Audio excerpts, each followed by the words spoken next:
Празднование мусульманами Нового года, если это не связано с религиозными убеждениями, не противоречит исламу, сообщает новостное информационное агентство «Хавар» со ссылкой на представителя Комитета по делам религии, упорядочению традиций, торжеств и обрядов Афшина Мукима.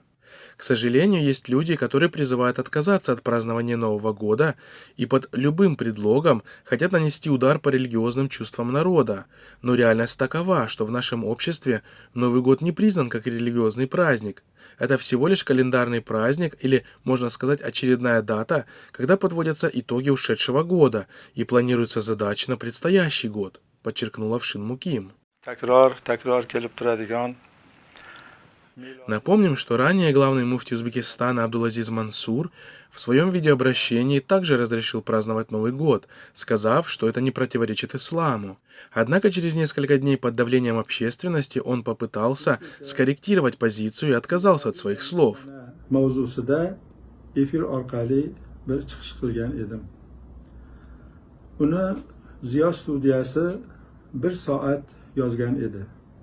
Примечательно, что в 2011 году муфти Таджикистана Саид Мукаррам Абдул-Кадир-Зада также под влиянием общественного мнения издал фетву о запретности празднования Нового года мусульманами. Мусульмане должны придерживаться своих обычаев. Украшения елки, танцы, игры не являются частью нашей культуры. Празднование Григорианского Нового года имеет религиозные корни, что противоречит не только законам ислама, но и традициям таджиков, говорилось тогда в фетве, опубликованной на сайте Совета улемов Таджикистана. Однако через некоторое время муфти издал новую фетву, противоречащую прежней, тем самым разрешив отмечание Нового года.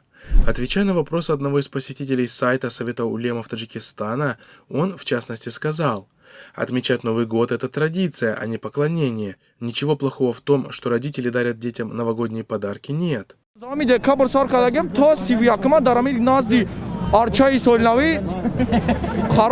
Эксперты считают навязывание празднования Нового года режимами стран Центральной Азии одним из проявлений борьбы с духовно-политическим возрождением, которое в данный момент переживают народы региона.